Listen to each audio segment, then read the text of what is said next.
today when those first bulletins came into the newsroom of another gunman at Virginia Tech that he'd opened fire, there were immediate fears. The massacre of 4 years ago was happening all over again.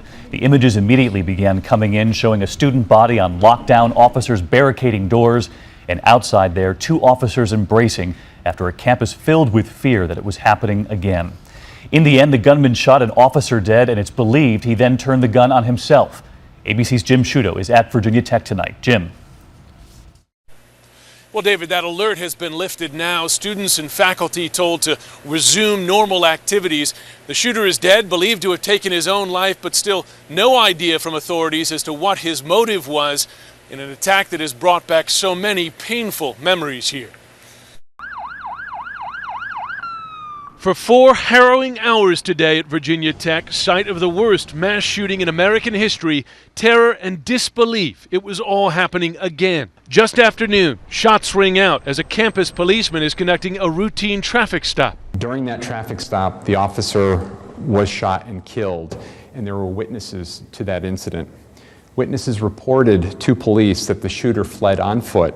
Virginia Tech freshman Juliet Fielding saw it happen, standing just yards away from the stricken police officer's car. The police pulled up and they opened his car door, and when they opened it, he just fell out towards the ground, and I could see his face, and it was covered in blood. I don't know if the blood was coming from his head or his face exactly. Campus police, state troopers, FBI agents, and National Guardsmen swarm to search the campus. Soon they find a second body and fear a shooting rampage. The entire campus put on lockdown. More than 30,000 students, faculty, and staff are told to stay in their dorms and classrooms and not to move for their own safety. Armed officers standing guard. Do not leave this room until you're told. Do you understand?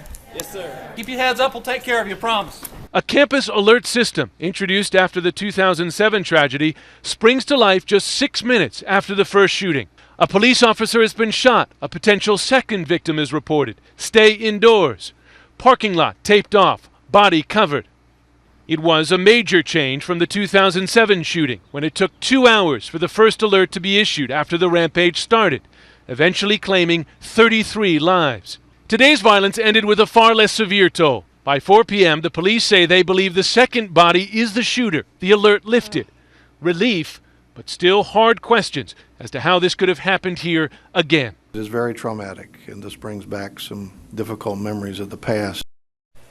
Virginia police chiefs and senior officials were away from campus today. They were in Washington appealing a fine for those delays in alerting students during the 2007 shooting. Thankfully, today there were not the same delays, and David, that may have helped avert a more severe tragedy.